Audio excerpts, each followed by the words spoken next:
Okay, good afternoon, traders. This is Raul Rivera, and this is the aftermarket market profile analysis. Today is Wednesday, July 5th, 2017. Let's get started with today's trading. So today we had an interesting day. Not only did we have a holiday prior, but we also had a few newsworthy events. And the first one came in at 10 a.m. It was factory orders. That came in at negative 0.8%. They were expecting negative 0.5%, which is a little bit bad. It's less than really expected. And the S&P 500's reaction was literally to sell, and it sold for quite a bit. If we take a look over here, we can see 10 a.m. was right around this area. Let me mark it up.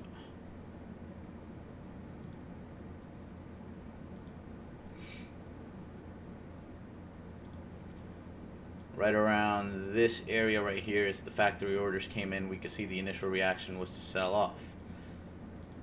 After the after reaction was to buy, but that's neither here or there. And then we have the FOMC minutes that came in at 2 p.m. And some of the key takeaways from that was that some of the Fed members see that inflation is going to be below 2% in the near term. I mean, shocker. How do you print so much money yet inflation doesn't go up? It's kind of funny.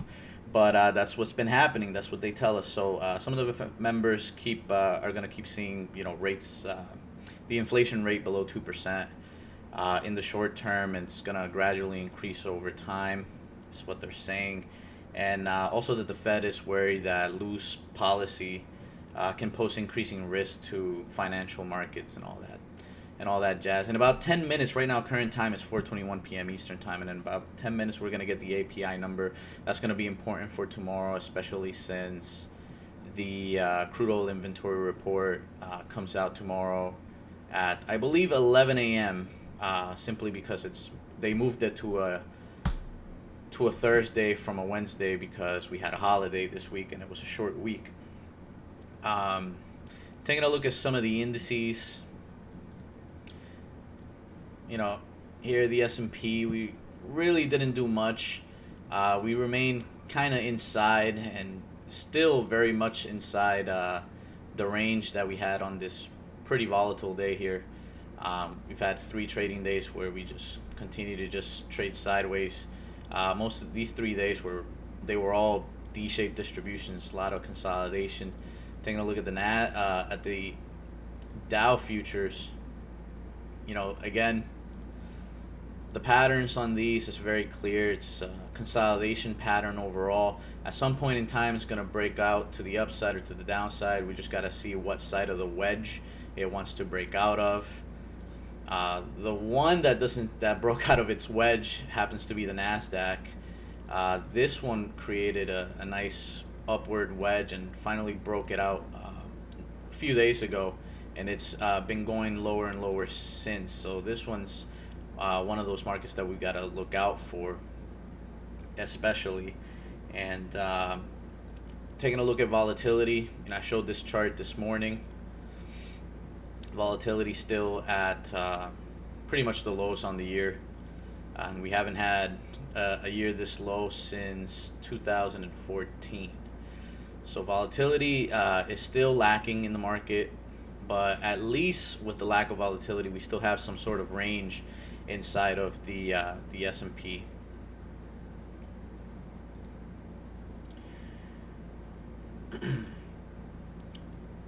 Didn't mean to take that one down. So looking at the indices today, just with a simple comparison chart, we can see the NASDAQ was today's biggest winner.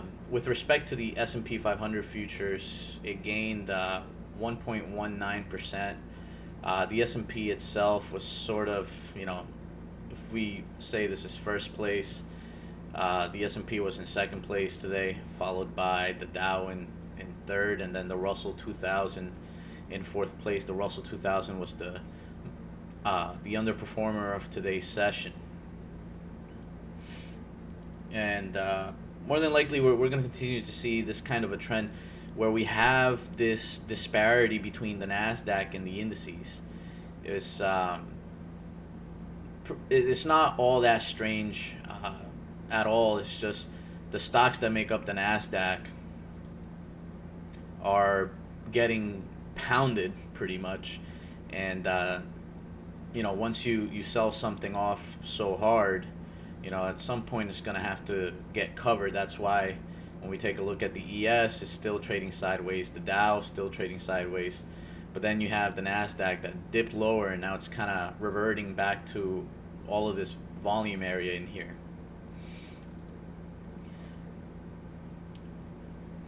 All right, so let's take a look at some, just wanted to note a couple of things here. Let's take a look at some market profiles.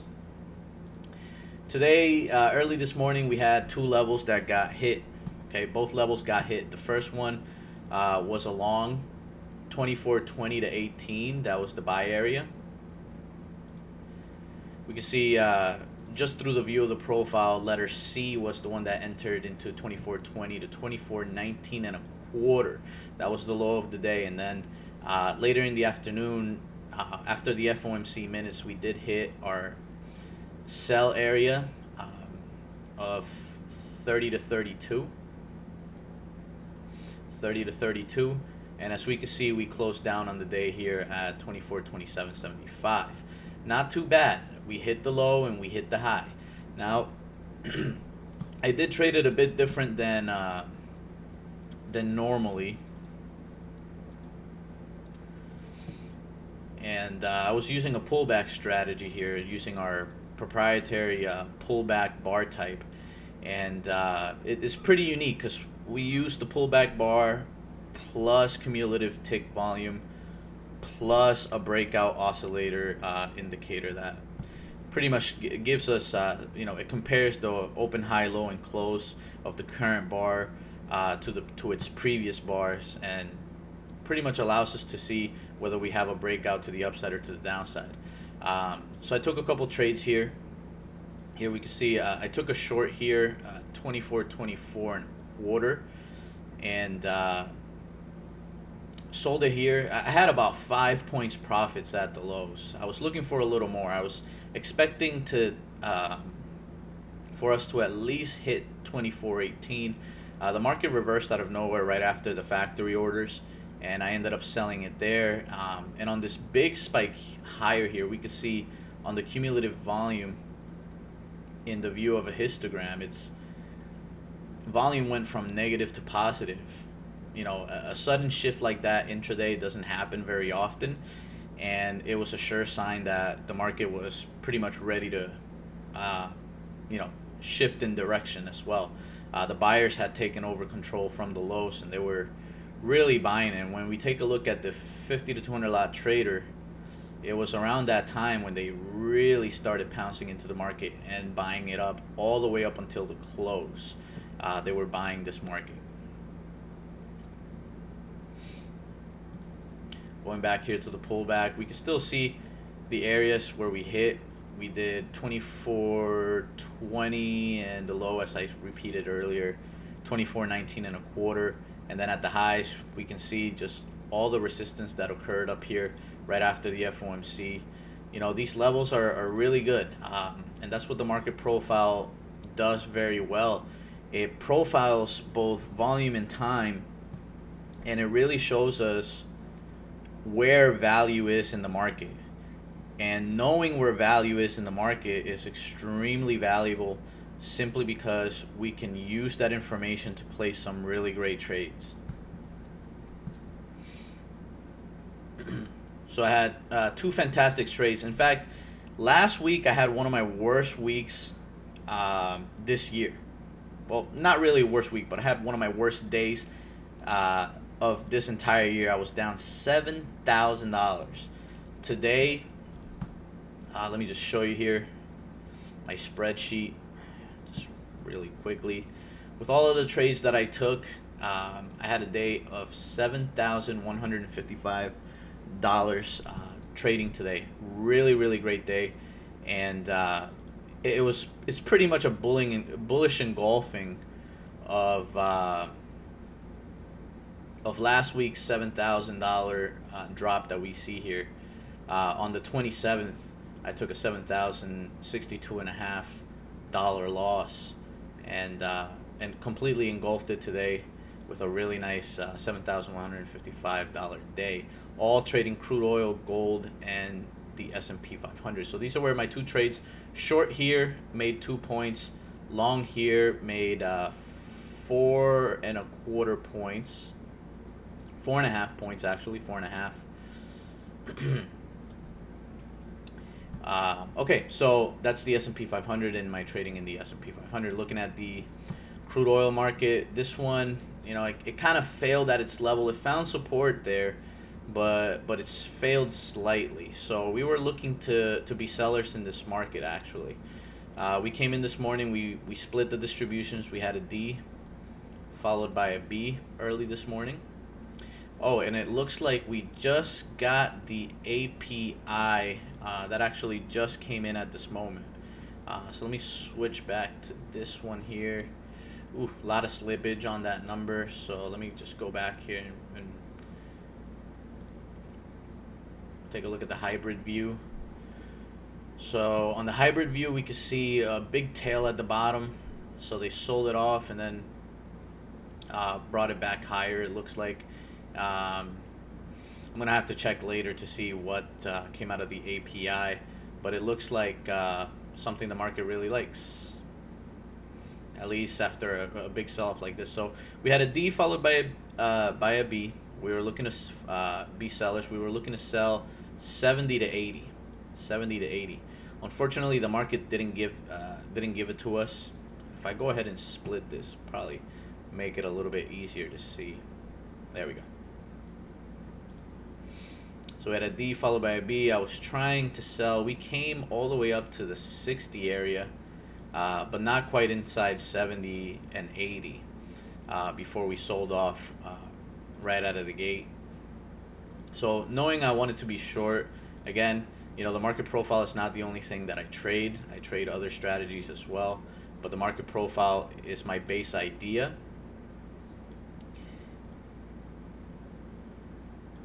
And I knew I wanted to be short, so I was looking for the short opportunities. So you can see cumulative volume was low. They were selling this all day long, and we knew they were selling because, number one, we had a B pattern, which is a selling pattern. Number two, we could see cumulative volume was selling, and the price of the asset was selling as well. This is how we know that it's brand new selling rather than short covering or any other type of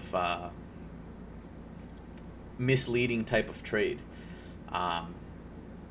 So here, we saw a big spike in volume to the downside. The breakout trigger showed us that it's a short to the downside, and cumulative volume all negative. All of these signals triggered a short. So I got short here at 46.25, and hit target 1 very early, which was 25 ticks at 46, and then I hit target number 2 at 45.55. A total of a 70 tick profit here, all knowing that I wanted to be a seller with the market profile and using another tool to help me find a place to sell it. That's the power of the market profile. We want to know what we want to do and how we want to do it, and it's completely up to you how you want to proceed on shorting a market that wants to be shorted, right? A market that is begging you to sell it almost. I mean, it can't be any more clear than these distribution shapes. This is why the market profile is so powerful. Okay, we have consolidation, trend lower, followed by a trend lower. Find a place to sell it. Doesn't matter how you do it, just find a place to sell it. So I took two trades here. The first one for 70 ticks, the second one for just 20 ticks. Could have had a third one right here. I actually marked it right there with a triangle. This one would have been another fantastic winner for 20 ticks. Overall in crude oil, I ended up making about $3,700 on just two trades. Okay, just two trades. Short here, this one was good for 20. Short here, this one was good for 70. And as you can see, it was good for a lot more. But this first one, I noticed, we had a market profile level here. And it held for the most part. It found a little bit of a bottom, but then, the selling just continued to intensify. And the market should just not pick it up. Taking a look at another market here, we have the 30-year bond. If I could find it. I have so many charts. Alright, so here's the 30-year bond. D-shaped distribution overall. Zero reaction to the FOMC minutes. We want it to be long below value, short above value. But nothing really happened. The areas that we really wanted to sell, they didn't even get hit, not once. And we were only looking to be sellers in this market. So the 30-year, not the most exciting trade overall. But this was the trading that it was done today. Today it consolidated, and it consolidated on lower volume. On negative volume. Negative volume. Negative 9,833 total imbalance in this market. When we take a look at what this looks like on a candlestick chart, it's just sideways trading inside a ridiculously small range. And we can see, the sellers definitely in control, but the price of the asset was just not moving. All right, next up we have gold.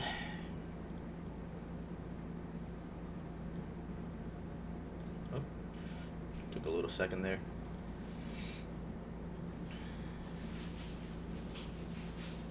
Here it took a couple of trades.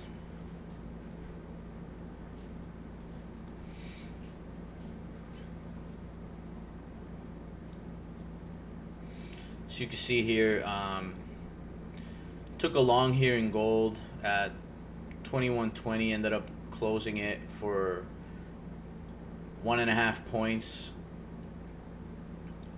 lower. So I took a hit on this one, took a loss in gold, followed by a nice winner here. Took a long, exited the trade at 1.8 points profit. Again, all based on our pullback methodology.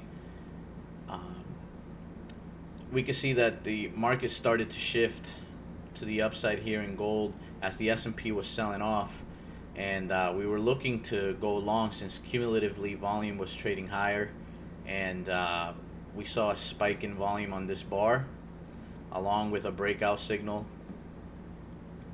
Got long there, tried to go for an exit inside the sell zone, but as the market pulled back, I got a little afraid, so I'm like, what, let me take my 1.8 points profit and let it run. As you can see, after the FOMC, we did hit that level, traded sideways for very little time, and then sold off of that level. Again, this was a market profile level right here in gold.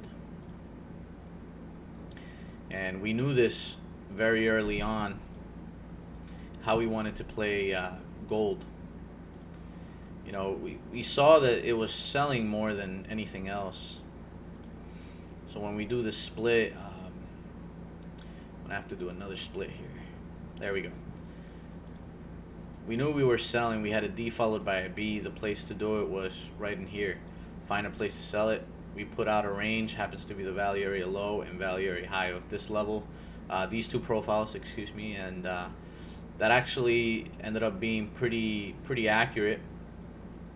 Once we entered it 24, we traded all the way down to 20, 4 points profit on gold, not too shabby. And then of course, looks like we're getting a big spike here at the 3:30 hour. We got a big spike. Not sure what this was all about, but we could see a huge volume spike, breakout, and cumulative volume all in the green. Too late to take a trade, but pretty interesting there. And this was my trading here in gold today. Next up, let's take a look at the yen. This one You know, we were seeing a lot of short covering early this morning. There was a lot of short covering. We could see cumulative volume increasing, positive volume, as you know, the market was trading lower and lower and lower. Pretty surprising, but that's all short covering. Whoops, didn't mean to click that. The price of the asset moving lower as, you know, ask volume increasing. It's short covering. Looking at the profile, we knew we wanted to sell. We had a selling pattern early this morning. There it is. Let me just merge these. So we had a selling pattern early this morning. We had a P followed by a B. Looks like the market did bounce back from the lows as, you know, some buyers started to come in. But look at the institutional buyers here. As the market was going higher, looks like they were selling it off. They were selling their positions. That actually happened right in here. As the market started going higher, they were selling their positions.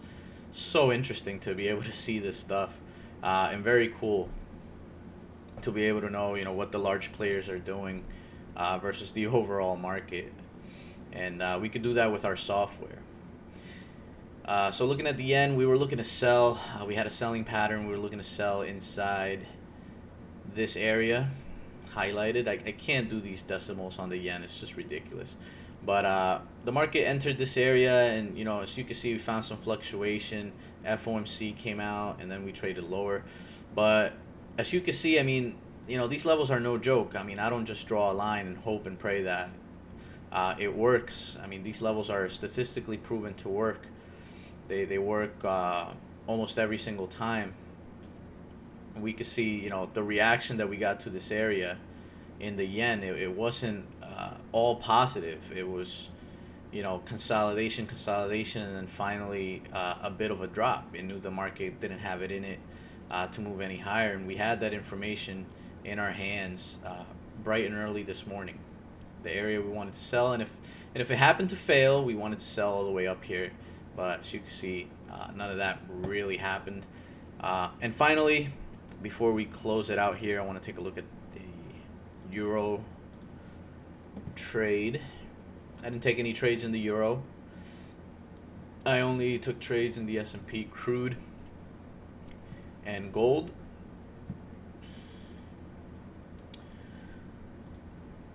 Taking a look at the euro, we wanted to sell it. We wanted to sell it, and we wanted to buy it.